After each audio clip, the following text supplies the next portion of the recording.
नमस्कार दोस्तों, मैं हूं आपका दोस्त शत्रुघ्न गौतम। आप सभी मित्रों का आपके अपने YouTube चैनल पर स्वागत है।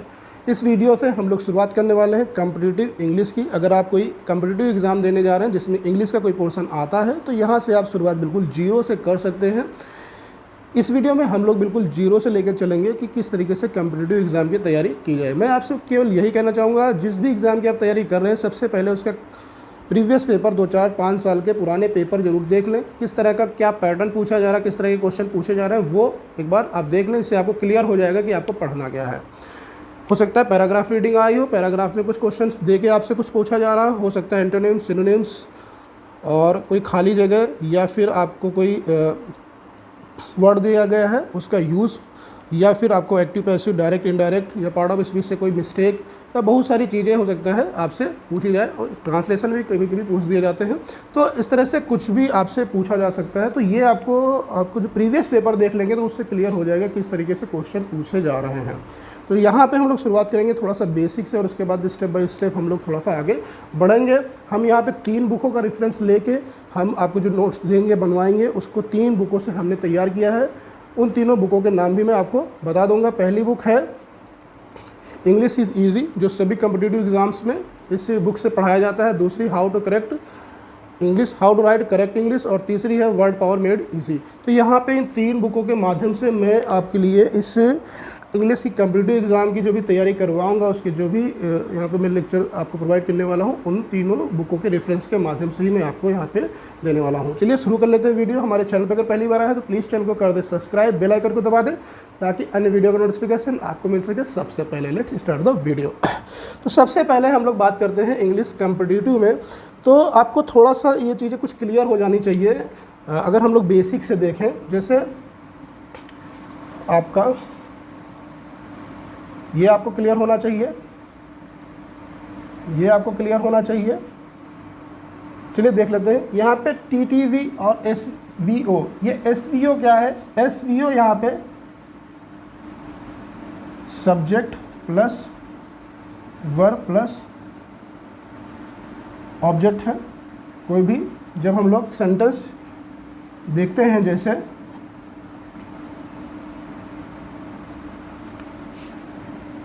राहुल ईट्स मैंगो, तो यहाँ पे Rahul is your subject, Yeats is your verb and mango is your object. तो ये एक फॉर्मूला बन जाता है SVO। इससे हम सेंटेंस बनाते हैं। तो यहाँ पे ये सब्जेक्ट है, ये वर्ब है, ये आपका ऑब्जेक्ट है। इसके बाद यहाँ पे जो TTV है, ये आपका टाइम है, ये आपका टेंस है, और T for time and the second T for tense and V for voice। तो किसी भी सेंटेंस में ही हमें 3 चीज़ें देखना है, उसके बाद ही हम क्लियर कर पाएंगे। देखा है, पढ़ा है, तो ये 3 पार्ट्स में डिवाइड है, प्रेजेंट, पास्ट एंड फ्यूचर। तो सबसे पहले हम लोग प्रेजेंट, पास्ट, फ्यूचर से इसका टाइम देख। प्रेजेंट यानी जो चल रहा होता है, जिसमें हमारा हा, हो और है आता हो, ठीक है। और पास्ट में था, थी और थे आता हो। फ्यूचर में गा, गी और गे आता हो। तो ये थोड़ा सा आप इसको माइंड में रखिएगा, इससे आपको समय को पहचानने में आसानी रहेगी। प्रेजेंट जो चल रहा है, पास्ट जो बीत गया है, कल मैंने जो भी हम स्टोरी टेलिंग करते हैं, जो भी स्टोरी, या जैसे हमने अपने बर्थडे, पिछले साल का बर्थडे कैसे मनाया था, पिछले बार हमने होली या दिवाली कैसे मनाई थी, या हमारे पूर्वज या हमारे जो भी होता है, वो हम लोग हमेशा पास्ट भी करते हैं। फ्यूचर में हम लोग प्लानिंग करते हैं, फ्यूचर में क्या होगा, इस तरीके से। तो ये तो हमारा टाइम को इंडिकेट करते हैं यहाँ पे 3 पार्टों में। इसके बाद हम लोग बात करेंगे टेंस। सबसे पहले इंडेफिनिट,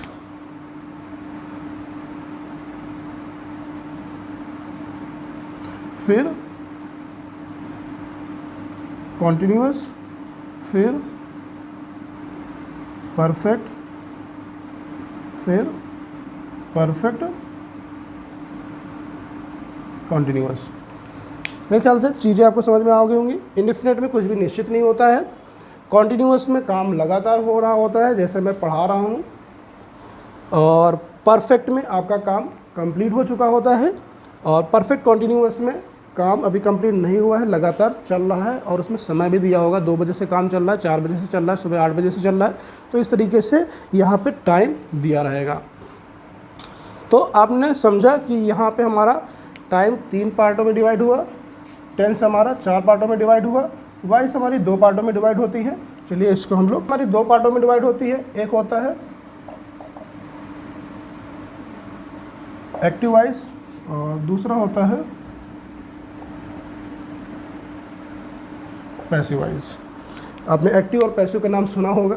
तो जो हम लोगों ने पढ़ा था वो काफ़ी कॉम्प्लिकेटेड था, ठीक है। यहाँ पे हम लोग बहुत इजी से इसको समझेंगे। तो एक्टिव वॉइस और पैसिव वॉइस को वॉइस में 2 तरह से हम लोग देखते हैं। अब दोनों में अंतर क्या है उसको समझ लेते हैं एक एग्जांपल के थ्रू से। जैसे राम मर्डर्ड रावण, राम ने रावण को मारा। अब देखिए यहाँ पे आपका क्या हुआ, ये आपका सब्जेक्ट हो गया, ये आपका वर्ब हो गया, ये आपका ऑब्जेक्ट हो गया, SVO आपका हो गया। तो जब हम लोग एक्टिव की बात करते हैं तो वहाँ पे जो डूअर होता है, यानी कि जो काम करने वाला होता है, वो उपलब्ध होता है। डूअर को हम लोग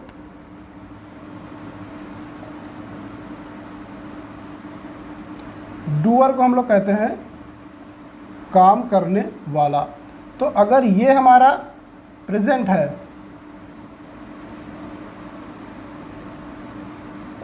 तो हमारी वॉइस जो होगी वो होगी एक्टिव,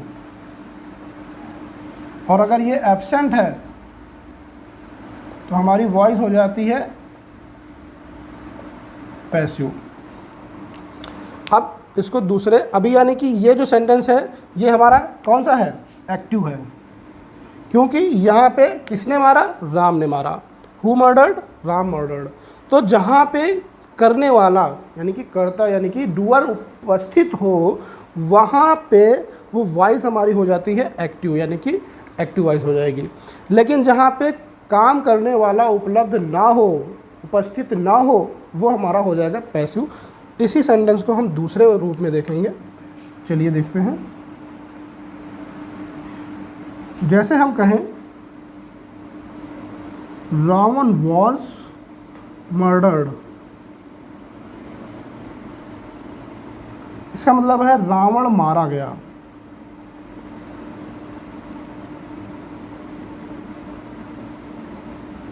अब बताइए इस सेंटेंस में कहीं पता चल रहा किसने मारा? हो सकता है पुलिस ने मारा हो सकता है आतंकवादी ने मारा हो, या हो सकता हो किसी और ने मारा हो। तो यहाँ पे कुछ नहीं पता चल रहा कि रावण को किसने मारा। तो जब हमें काम करने वाला नहीं मालूम होता है डूअर कौन है, यानी कि डूअर एब्सेंट हो जाता है, तो वॉइस हमारी पैसिव वॉइस हो जाती है। और जब डूअर प्रेजेंट रहेगा तो हमारी एक्टिव वॉइस हो जाएगी। तो ये हमारा हो गया राम वाज मर्डर्ड, ये हमारा हो गया पैसिव वॉइस। और राम मर्डर्ड रावण, ये हमारा हो गया एक्टिव वॉइस। तो इसको भी हम लोग क्लियर करेंगे बिल्कुल, इसको कैसे हम लोग कन्वर्ट करेंगे एक्टिव से पैसिव, ये बिल्कुल हम लोग आसान भाषा में इसी तरीके से देखने वाले हैं। इसके कितने टाइप्स हैं वो सब हम लोग देखेंगे। अब इसके अलावा हम लोग यहाँ पे बात कर लेते हैं, ये हो गया टेंस, ठीक है, टाइम, टेंस और वॉइस। चलिए अब हम लोग थोड़ा सा आगे देखते हैं। वो हम लोग 2 तरीके से उनका यूज़ करते हैं। एक वर्ब 1 जिसको हम लोग प्राइमरी वर्ब कहते हैं,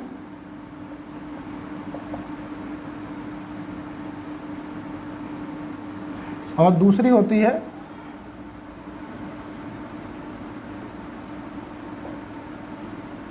सेकेंडरी वर्ब। तो जो प्राइमरी वर्ब होगी और जो सेकेंडरी वर्ब होगी, दोनों में प्राइमरी वर्ब का मतलब होता है जब कोई सेंटेंस हम शुरू करते हैं तो उसमें जो सबसे पहले वर्ब आती है, जो क्रिया आती है, उसको हम लोग प्राइमरी कहेंगे। उसके बाद जो आएगी उसको सेकेंडरी कहेंगे। एक एग्जांपल में देखिए,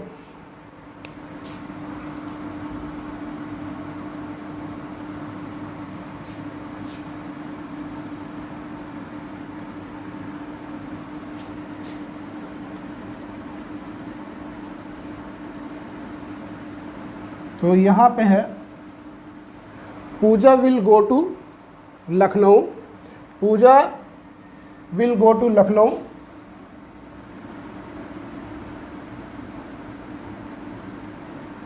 टुमारो। पूजा कल लखनऊ जाएगी, पूजा कल लखनऊ जाएगी। Pooja will go to Lucknow tomorrow. तो यहाँ पे देखिए ये आपका हो गया सब्जेक्ट, ये हो गया आपका वर्ब, ये भी आपका हो गया वर्ब, और ये आपका प्रीपोजिशन से, यहाँ से ये आपका पूरा हो गया ऑब्जेक्ट।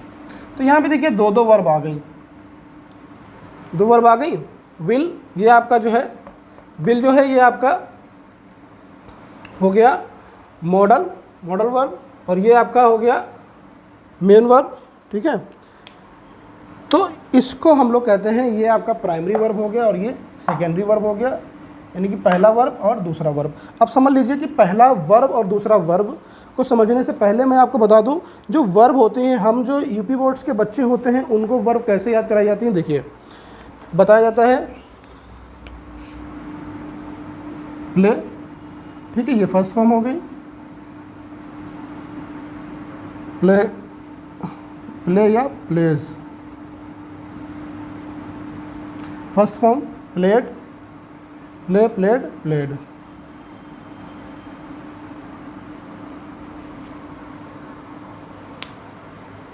नहीं, गलत हो गया।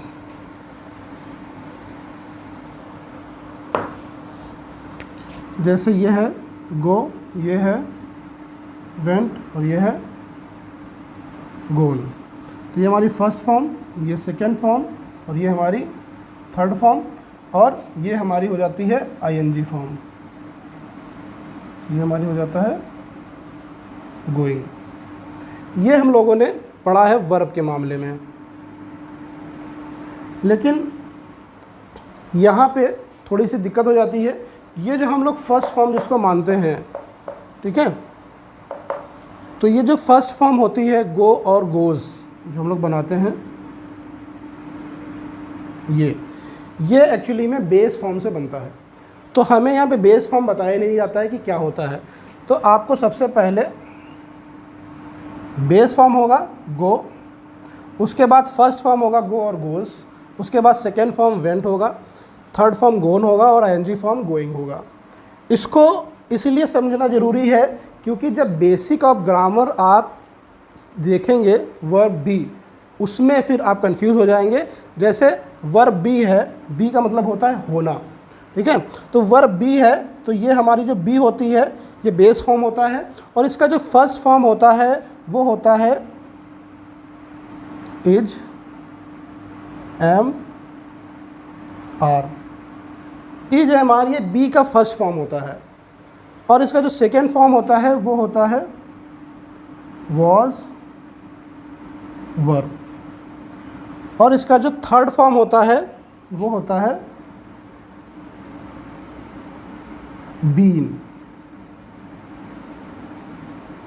और जो इसकी आईएनजी फॉर्म होती है वो होती है बीइंग। तो ये हमारा बी का फॉर्म होता है जो हमें यहाँ पे ये बिल्कुल स्पष्ट कर देता है कि बेस फॉर्म अलग होती है, फर्स्ट फॉर्म अलग होती है, सेकेंड फॉर्म अलग होती है, थर्ड फॉर्म जो भी बनती है वो अलग अलग होती है। तो बेस फॉर्म हमें लेके चलना होता है, ठीक है। जैसे बी की बेस फॉर्म हो गई बी, और इसकी first form is, am, are होगा, इसका सेकेंड फॉर्म वॉज, वर होगा, थर्ड फॉर्म बीइंग होगा, बीइंग होगा, और आईएनजी फॉर्म बीइंग होगा। ठीक इसी तरीके से आपको देखना होगा एक और जिसको हम लोग बोलते हैं हैव। हैव भी ये बेस फॉर्म है। हैव का फर्स्ट फॉर्म होता है हैज़, हैव, सेकेंड फॉर्म होता है हैड, थर्ड फॉर्म होता है हैड, और इसका आईएनजी फॉर्म होता है हैविंग। तो हम लोग बोलते हैं डू। डू का जो फर्स्ट फॉर्म होता है डू और डज होता है, और इसका जो सेकेंड फॉर्म होता है वो डिड होता है, और इसका जो थर्ड फॉर्म होता है वो डन होता है, और आईएनजी फॉर्म जो होती है वो डूइंग होती है। और इसी तरीके से हम लोग गेट देखेंगे। गेट हमारा जो होता है, गेट और गेट्स हो जाता है, गेट और गेट्स हो जाता है। यहाँ पे गॉट होता है, गॉट, और यहाँ पे भी गॉट होता है, तो इसको कभी कभी गॉटन भी बोलते हैं, तो आप गॉटन भी लिख सकते हैं। और यहाँ पे आपका गेटिंग हो जाएगा। तो इसलिए हम बच्चों के साथ दिक्कत होती है, क्योंकि हम लोगों को ये कभी बेस फॉर्म और ये फर्स्ट, सेकेंड, थर्ड फॉर्म ये कभी बताया ही नहीं गया, तो हम लोग कभी जान ही नहीं पाए कि आई इज एम आर क्या होता है और ये किसका फर्स्ट फॉर्म है, किसका सेकेंड फॉर्म है। तो ये हमें जानना होगा और इसी के यूज़ पे हम लोग आगे देखेंगे। जो भी फर्स्ट फॉर्म होती है, ठीक है, अब जैसे ये इज एम आर है, तो ये इज आपका एम आपका आई के साथ होता है, इज ही सी इट के साथ होता है, और आपका प्लूरल के साथ होता है। तो ये आपका जो होता है, ये जो फर्स्ट फॉर्म होती है। अभी हम आपको टाइम जो भी बताया था, टाइम, टेंस और वॉइस बताई थी, तो टाइम में हमने आपको 3 टाइम्स जो बताया था, उसके अकॉर्डिंग हम आपको बता देंगे किस टाइम में कौन सी वर्ब का यूज़ होता है। चलिए, इसको मेरे ख्याल से आप समझ गए होंगे, स्क्रीनशॉट ले लीजिए, इसको आप नोट कर लीजिएगा। ये बहुत ही बेसिक चीज़ है वर्ब को लेके, ठीक है। अब हम लोग इसके बाद बात करते हैं प्राइमरी और सेकेंडरी वर्ब। जो हमारी प्राइमरी वर्ड्स होती हैं, वर्ब होती हैं,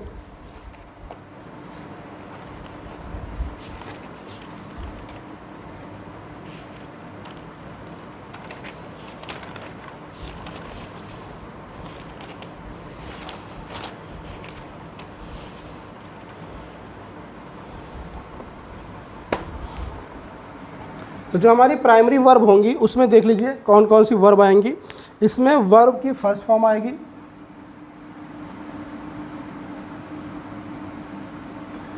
पहले में वर्ब की फर्स्ट फॉर्म आएगी, या तो फिर वर्ब की सेकेंड फॉर्म आएगी,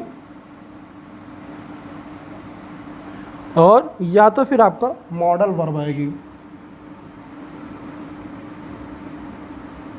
मॉडल वर्ब आप जानते होंगे, can, shall, should, could, will, shall, ये सारी आपकी मॉडल वर्ब होती हैं। या तो ये आएगा, या तो सेकेंड वर्ब। आपको याद होगा, अगर आपने टेंस पढ़े हुए हैं, उसके रूल्स पढ़े हुए हैं, तो आपका जो पास्ट का इंडेफिनिट होता है उसमें आपका सेकेंड वर्ब यूज़ होता है, और आपका जो फर्स्ट फॉर्म होता है, आपको पता है कि जो प्रेजेंट का हम लोग इंडेफिनिट बनाते हैं उसमें हमारा फर्स्ट फॉर्म में यस या ईएस वाला जो होता है वही यूज़ होता है।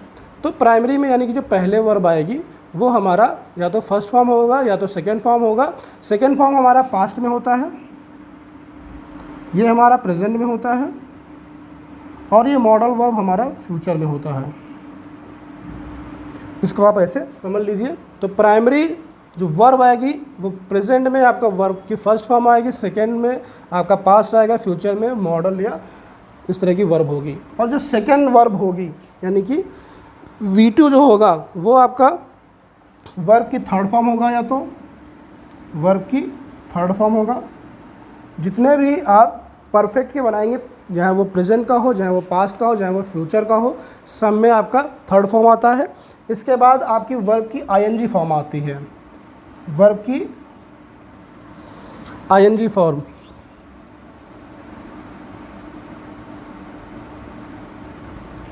और इसके बाद आपका आएगा बेस फॉर्म। देखिए बेस फॉर्म आपका आ गया। अब अगर आपको बेस फॉर्म नहीं मालूम होगा तो फिर आप इसका यूज़ नहीं कर पाओगे। जैसे यहाँ पे गो है, ठीक है, तो ये आपका बेस फॉर्म है, ना कि फर्स्ट फॉर्म है। तो यहाँ पे आता है इसके बाद बेस फॉर्म। तो ये सेकेंडरी फॉर्म हो गई। तो इसको आपको समझना होगा, ठीक है, इसको आप नोट कर लिए। चलिए, इसके बाद हम लोग इंडेफिनिट में निश्चित नहीं होता है काम कितनी देर से चल रहा है, काम पूरा हुआ कि नहीं हुआ ये कुछ भी पता नहीं चलता है। कॉन्टिन्यूअस में आपको काम चल रहा है लेकिन ये नहीं मालूम कितनी देर से चल रहा है। जैसे मैं पढ़ा रहा हूँ, मुझे अगर मैं कहूँ मैं पढ़ा रहा हूँ तो आपको ये नहीं पता चल पाएगा मैं कब से पढ़ा रहा हूँ, कितने बजे से पढ़ा रहा हूँ, कितने दिन से पढ़ा रहा हूँ, क्या पढ़ा रहा हूँ, कुछ नहीं मालूम पड़ पा रहा है। तो और यहाँ पे ये पता चल जाता है काम आपका कंप्लीट हो चुका है, और यहाँ से पता चलता है कि अभी भी काम चल रहा है लगातार, और उसका टाइम भी आपको मालूम होगा, सुबह से, दोपहर से, या 4 घंटे से, या 2 घंटे से, जो भी आपका काम चल रहा है उसके बारे में आपको पता होगा। तो चलिए हम लोग अब इनको कैसे बनाएंगे, कैसे इनको जो है कैसे इनका यूज़ करेंगे वो हम लोग देख लेते हैं। इससे पहले मैं आपको बता देना चाहता हूँ, आपके जो सिंगुलर और प्लूरल देख लीजिए।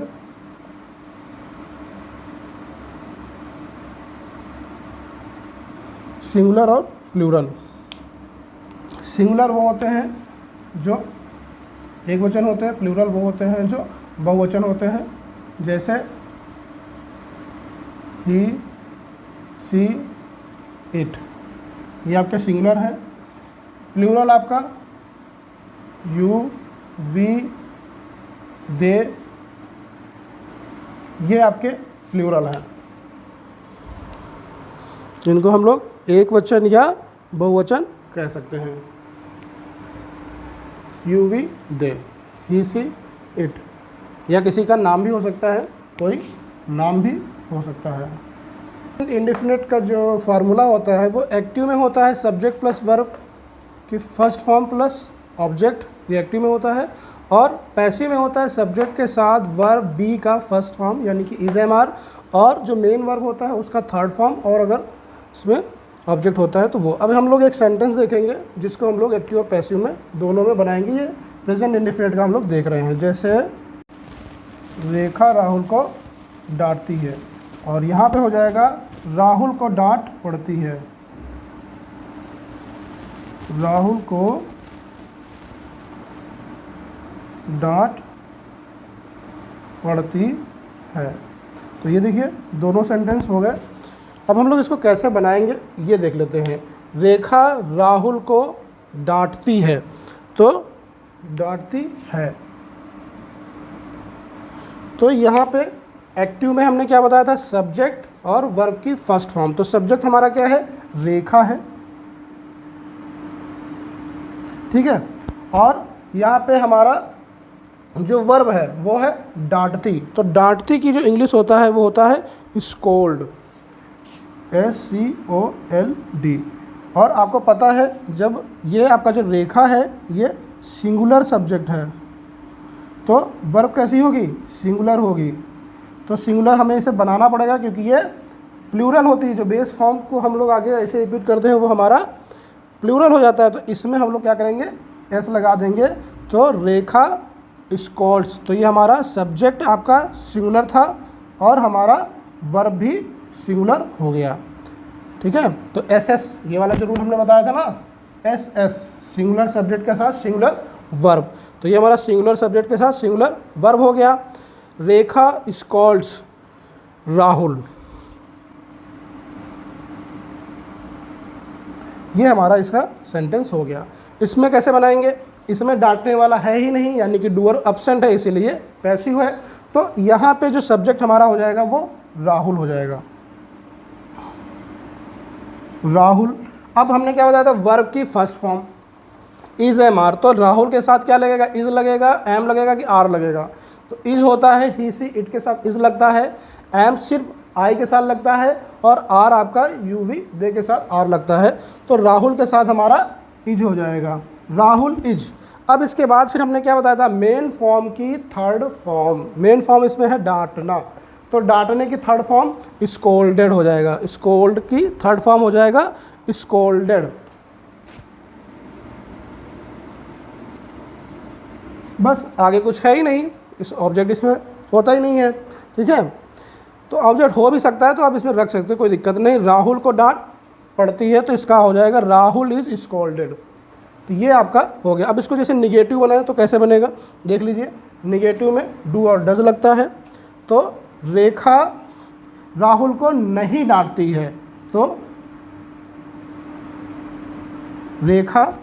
अब देखिए रेखा के साथ हमारा डू नहीं लगेगा, डज लगेगा, क्योंकि डू हमारा जो होता है वो प्लूरल होता है और डज हमारा सिंगुलर होता है। तो रेखा डज नॉट स्कॉल्ड। अब यहाँ पे एस नहीं लगेगा क्योंकि यहाँ पे हमारा लग चुका है। अब देखिए ये हमारा फर्स्ट फॉर्म हो गया वर्ब का, वर्ब ये प्राइमरी वर्ब हो गया और ये सेकेंडरी वर्ब हो गया। तो सेकेंडरी वर्ब हमने आपको बताया था, सेकेंडरी वर्ब में हमेशा बेस फॉर्म आता है, या तो थर्ड फॉर्म आता है या तो आईएनजी फॉर्म आता है। तो इसलिए यहाँ पे ये सेकेंडरी फॉर्म में हम लोग यस या यस नहीं लगा सकते हैं। तो रेखा डज नॉट स्कॉल्ड राहुल, ठीक है। इसी तरीके से इसका जब नेगेटिव बनाएंगे तो राहुल इज़ नॉट स्कॉल्डेड, तो ये हो जाएगा राहुल इज़ नॉट स्कॉल्डेड, यानी कि राहुल को डांट नहीं पड़ती है। अब इसको जो हम क्वेश्चन मार्क में बनाएंगे, क्या वाला, दो तरह के क्वेश्चन बनते हैं, एक पहले में क्या आता है, एक बीच में क्या आता है। तो पहला वाला जब क्या पहला लगाएंगे तो यहाँ पे डस से शुरू होगा, डस रेखा, क्या रेखा स्कॉल्ड राहुल, क्या रेखा राहुल को डांटती है। इसी तरीके से इसमें हो जाएगा इज राहुल स्कॉल्डेड, क्या राहुल को डांट पड़ती है, क्यों राहुल को डांट पड़ती है, वाई।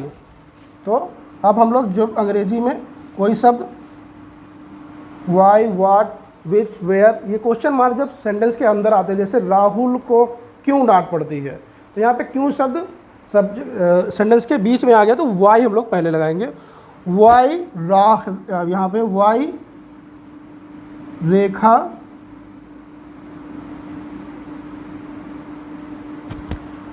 डज स्कॉल्ड राहुल, ठीक है। इसी तरीके से इसमें हो जाएगा वाई राहुल इज स्कॉल्डेड। तो ये आप देख सकते हैं, ये साधारण हो गया अफर्मेटिव सेंटेंस, ये निगेटिव सेंटेंस हो गया, ठीक है। इसको पॉजिटिव सेंटेंस बोलते हैं, ये निगेटिव सेंटेंस बोलते हैं। ये फर्स्ट टाइप क्वेश्चन मार्क है, फर्स्ट टाइप क्वेश्चन, और ये सेकेंड टाइप क्वेश्चन है।